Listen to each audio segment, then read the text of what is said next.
கூட்டணிக்குள் சலசலப்பை ஏற்படுத்தும் தேவையற்ற பேச்சு விவாதங்களை தவிர்க்கும்படி அதிமுகவினருக்கு எடப்பாடி பழனிசாமி அறிவுறுத்தியிருக்கிறார். சென்னை ராயப்பேட்டையில் அதிமுக மாவட்ட செயலாளர்களின் கூட்டம் எடப்பாடி பழனிசாமியின் தலைமையில் நடைபெற்றது.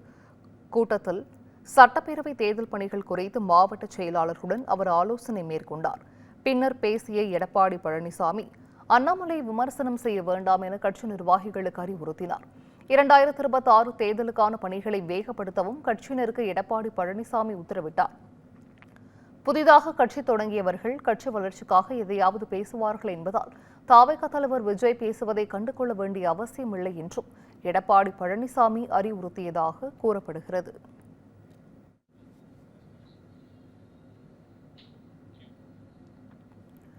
ஜே.கே. மூப்பனார் நினைவு தினத்தில் எடப்பாடி பழனிசாமி, அண்ணாமலை, எல்.கே. சுதேஷ் உள்ளிட்ட தலைவர்கள் ஒரே மேடையில் திரண்டதால் தேசிய ஜனநாயக கூட்டணியில் தேமுதிகவும் இணைகிறதா என்ற கேள்வி தமிழக அரசியலில் பரபரப்பை ஏற்படுத்தியிருக்கிறது. தமிழ் மாநில காங்கிரஸ் நிறுவனர் மூப்பனாரின் 24வது நினைவு தினம் இன்று அனுசரிக்கப்படுகிறது. இதையொட்டி சென்னை தேனாம்பேட்டையில் உள்ள அவரது நினைவிடத்தில் மத்திய அமைச்சர் நிர்மலா சீதாராமன், அதிமுக பொதுச் செயலாளர் எடப்பாடி பழனிசாமி, பாஜக தமிழக தலைவர் நயினார் நாகேந்திரன், முன்னாள் தலைவர் அண்ணாமலை உள்ளிட்டோர் மரியாதை செலுத்தினர்.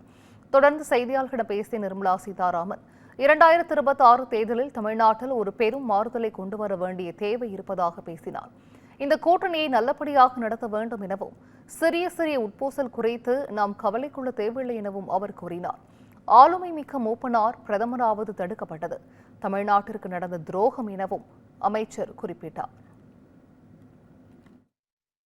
அந்த மாதிரி ஒரு ஆளுமை உள்ள மூப்பனார் தமிழ்நாட்டுக்கே பெருமை சேர்க்கும் அளவில் பிரதம மந்திரியாக ஆக வேண்டிய ஒரு சந்தர்ப்பம் உருவாச்சு. பாரதிய ஜனதா கட்சியின் முன்னாள் தலைவர் அண்ணாமலை அவர்கள் அதை எடுத்து சொன்னார்.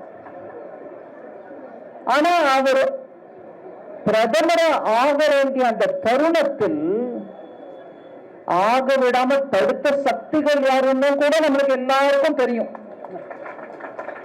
இன்னைக்கு தமிழ்நாடு, தமிழ் கல்ச்சர், தமிழ் புகழ் அப்படின்னு திருப்பி திருப்பி பேசுறவங்க ஒரு தமிழனை பிரதமர் ஆக வேண்டிய அந்த தருணத்தில் ஆதரவு தராம தடுத்தாங்க. இதையும் நம்ம மனசுல வச்சுக்கணும்.